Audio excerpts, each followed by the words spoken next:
بسم اللہ الرحمن الرحیم۔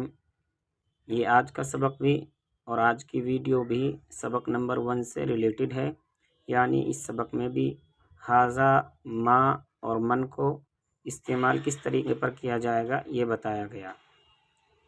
ما ھذا یہ کیا ہے، ھذا دیکن یہ مرغا ہے، من ھذا یہ کون ہے، ھذا مدرسن یہ استاد ہیں، اھذا قمیص کیا یہ قمیص ہے، یعنی حمزہ جو آتا یہ کیا کے لیے استعمال ہوتا۔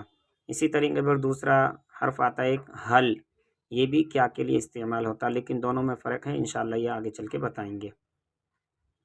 اھذا قمیص کیا یہ قمیص ہے، لا ھذا مندیل نہیں یہ ایک رومال ہے۔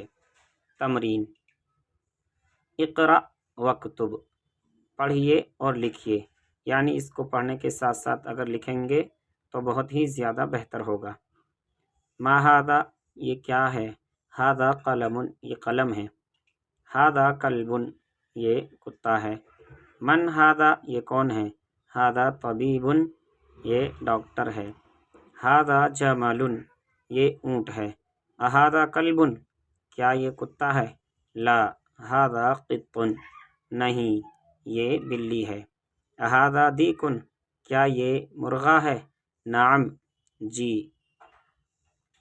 اھذا حصان لا ھذا حمار نہیں یہ گدھا ہے، ھذا مندیل یہ رومال ہے، اھذا ولد کیا یہ لڑکا ہے، نعم جی، من ھذا یہ کون ہے، ھذا رجل یہ ایک آدمی ہے۔